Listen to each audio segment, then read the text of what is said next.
Sejarah Kerajaan Sunda Galuh dan peninggalan Pajajaran.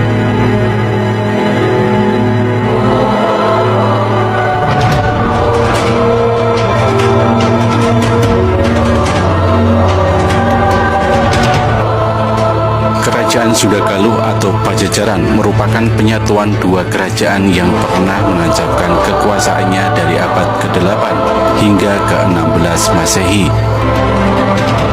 Sejarah berdirinya dua kerajaan di tanah Sunda, Jawa Barat ini tidak terlepas dari naskah kuno Carita Parahyangan yang ditulis pada abad ke-16 Masehi. Dua kerajaan ini merupakan pecahan kerajaan Tarumanegara. Ini merupakan salah satu kerajaan tertua di Nusantara yang menguasai tlatah Sunda pada abad ke-5 hingga runtuh pada abad ke-7. Tarumanegara adalah kerajaan yang menganut agama Hindu beraliran Wisnu. Setelah Tarumanegara tamat pada sekitar tahun 650 Masehi, lantaran serbuan dari kerajaan Sriwijaya, muncul dua kerajaan baru di tanah Pasundan, yakni Kerajaan Sunda dan Kerajaan Galuh. Carita Parahyangan menjelaskan mengenai Kerajaan Galuh dimulai sewaktu Rahyang Tari Medang Jati yang menjadi pemimpin selama 15 tahun. Kemudian kekuasaan diwariskan kepada putranya di Galuh, yaitu Sang Werti Kandayun.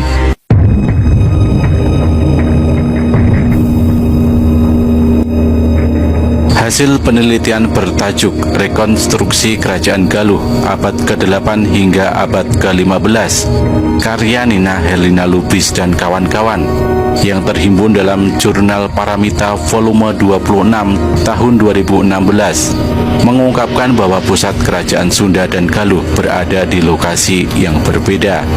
Kerajaan Sunda berpusat di Pakuan Pajajaran atau Bogor, sedangkan Kerajaan Galuh berpusat di Ciamis.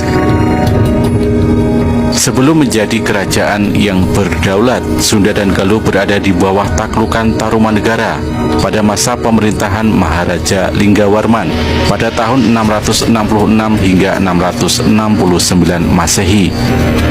Setelah Maharaja Linggawarman wafat, tampuk kepemimpinan kerajaan Tarumanegara diteruskan oleh menantunya yang kemudian bergelar Sri Maharaja Tarusbawa.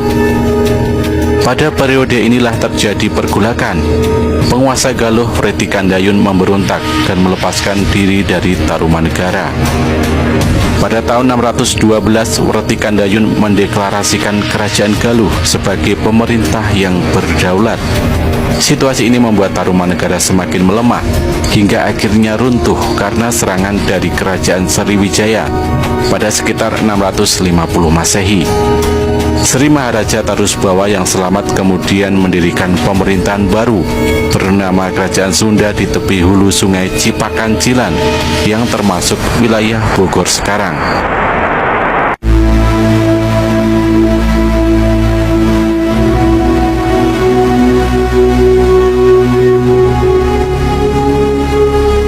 Pada tahun 732 Masehi, sosok yang dikenal dengan nama Sanjaya berhasil menggabungkan Kerajaan Sunda dan Galuh setelah wafatnya Sri Maharaja Tarusbawa.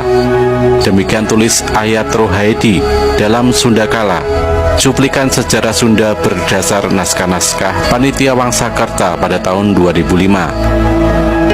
Sanjaya adalah cicit dari pendiri Kerajaan Galuh, Werti Kandayun, yang juga suami dari putri Sri Maharaja Tarusbawa, pendiri Kerajaan Sunda.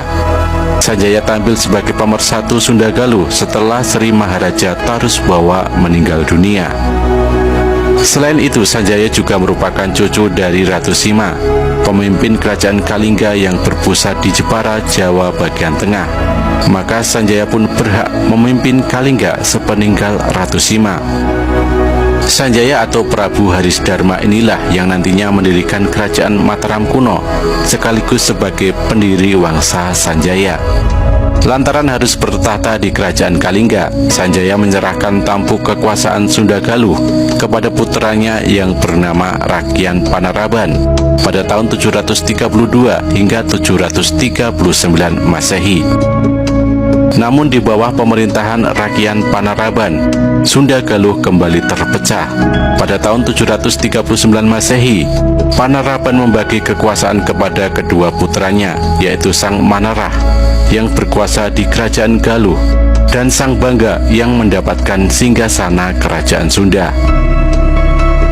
Berabad-abad lamanya, dua kerajaan bersaudara ini menjalani hidup masing-masing, hingga akhirnya pada tahun 1482, Kerajaan Sunda dan Galuh bersatu kembali, berkat terjadinya pernikahan Jayadewata dari Galuh dengan Ambetkasih dari Sunda.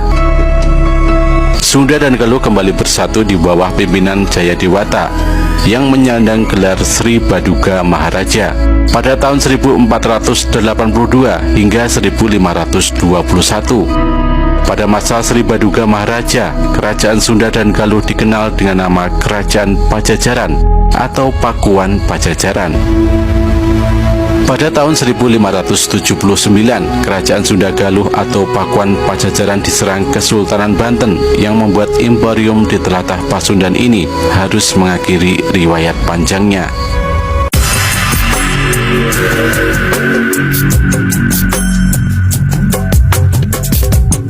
Adapun peninggalan atau prasasti Sunda Galuh adalah prasasti Rakyat Juru Pangambat, prasasti Citatih, prasasti Cikapundung, prasasti Pasir Datar, prasasti Huludayu, prasasti Kawali, prasasti Kebantenan, dan prasasti Batu Tulis.